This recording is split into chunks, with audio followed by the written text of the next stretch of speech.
વ્યક્તિ કોઈ સામાજિક વ્યક્તિ, સામાજિક પબ્લિક ફિગર ન હોવો જોઈએ અને વ્યક્તિ મરી ગયેલો ન હોવો જોઈએ. અને તમને પૂછવામાં આવે કે તમે કોનું સન્માન કરો છો અને બે નામ લખવાનું આવે, તો તમે કોનું નામ લખો છો? બરોબર. હવે તમે જે પણ નામ લખ્યું હોય હું પૂછતો નથી, એના વિશે હું ખાલી તમને 4 પ્રશ્ન પૂછું છું. એ વ્યક્તિનું નામ તમે એટલે લખ્યું છે કારણ કે રૂપવાન છે? ચકાસો જે તમે જે પણ વ્યક્તિને ધાર્યા હોય અત્યારે કલ્પનામાં, એ વ્યક્તિનું નામ તમે એટલે લખ્યું છે કારણ કે બળવાન છે? એ વ્યક્તિનું નામ એટલે લખ્યું છે કારણ કે વધારે અમીર છે, પૈસાદાર છે? એ વ્યક્તિ એટલા માટે તમે લખ્યું છે કે પદવાન છે, એ સારા પદ ઉપર છે, એનો આધાર છે પદ છે? નહીં. પણ જો તમને સામે કોન્ટ્રાડિક્શનમાં એ પ્રશ્ન પૂછવામાં આવે કે તમારી જીવનની યાત્રા અથવા તો એનો ગોલ એ આ 4 માંથી જ કોઈ વસ્તુ મેળવવા માટે નથી અને આ 4 મેળવીશ તો હું સન્માનિત થઈ જઈશ એવું નથી. જ્યારે કે તમે પોતે જ તમારા જીવનમાં કોને સન્માન આપો છો? કાપી નાખજો. જે વ્યક્તિ આ વસ્તુ સાથે છે એને નહીં, જે વ્યક્તિ કોઈ સમજ સાથે છે, તમારા ભાવને, લાગણીઓને સમજે છે અને તમને કોઈ નિશ્ચિત માર્ગદર્શન આપ્યું છે જેના આધારે તમે અત્યારે અહીંયા જે તે સ્થળે છો, એને સન્માન કરો. પર આપણી ઓળખ અથવા તો પહેચાન માટે દોડ શું છે? સન્માન મળી જાય. કા તો કે રૂપ મળી જશે, બરોબર નથી, બળ કે ધન પદ મળી જશે તો એનાથી થઈ જશે. જ્યારે કે આપણે પોતે જ છે એના આધારે કોઈનું સન્માન કરતા નથી. આ પ્રશ્ન સમજાણો બધાને? બેન સમજાય છે? આપણી દોડ છે દિવસ અને રાત શેના માટે છે? તો કે કોઈ પદવાન વ્યક્તિને જોઈને આપણને એમ લાગે છે કે હું એ આઈએએસ બની જાઉં, હું એ પદ ઉપર આવી જાઉં તો મારું સન્માન, તો મારું સ્ટેટસ થશે. પણ હું ખુદ જ એના આધારે કોઈનું સન્માન કરતો નથી. તો એ પદ ઉપર રહેલો વ્યક્તિ બની શકે સન્માન આપણે એનું કરતા હોય, પણ એના પદના કારણે નથી.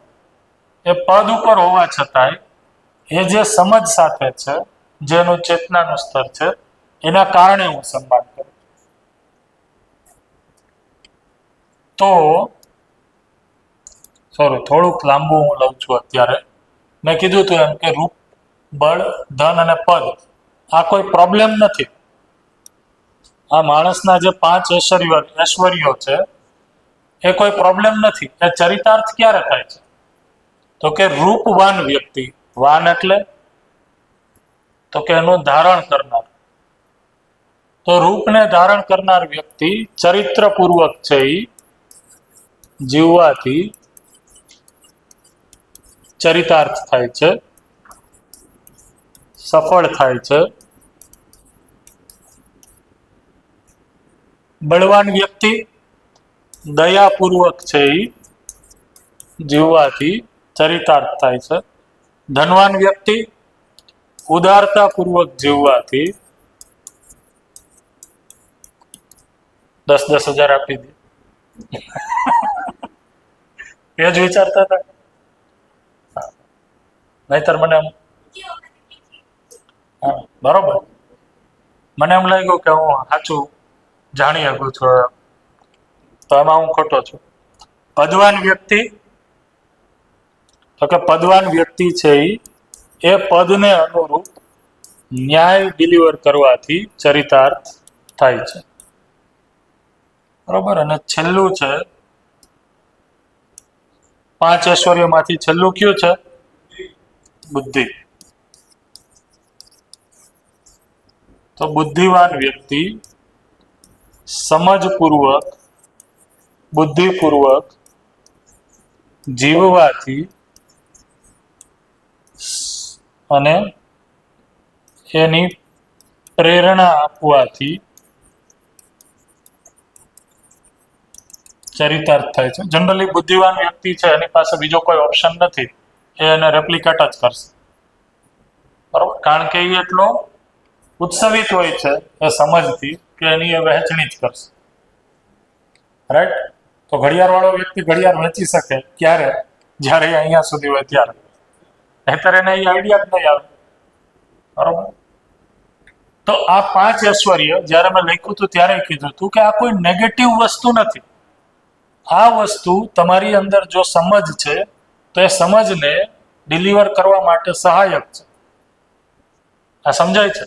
અને આ નથી તો આના કારણે જે પેલા બેને કીધું રૂપવાળું, ખ્યાલ આવ્યો?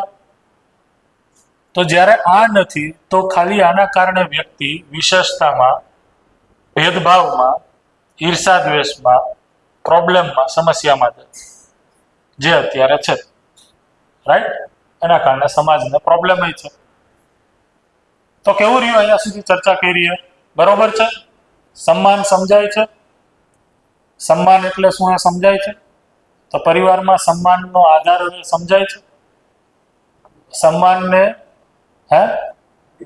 હા, સન્માનને મેળવવા માટે મારે પોતાનું આચરણ એ પ્રમાણે કરવું પડશે. ईश्वर के नाम पे, रूप के नाम पे दे दे, बल के नाम पे दे दे, धन के नाम पे दे दे, पद के नाम पे दे दे, એનાથી નહીં થાય. રાઈટ? અહીંયા સુધી રાખીએ આપણે. તલિકાબેન ને મજા આવી ગઈ.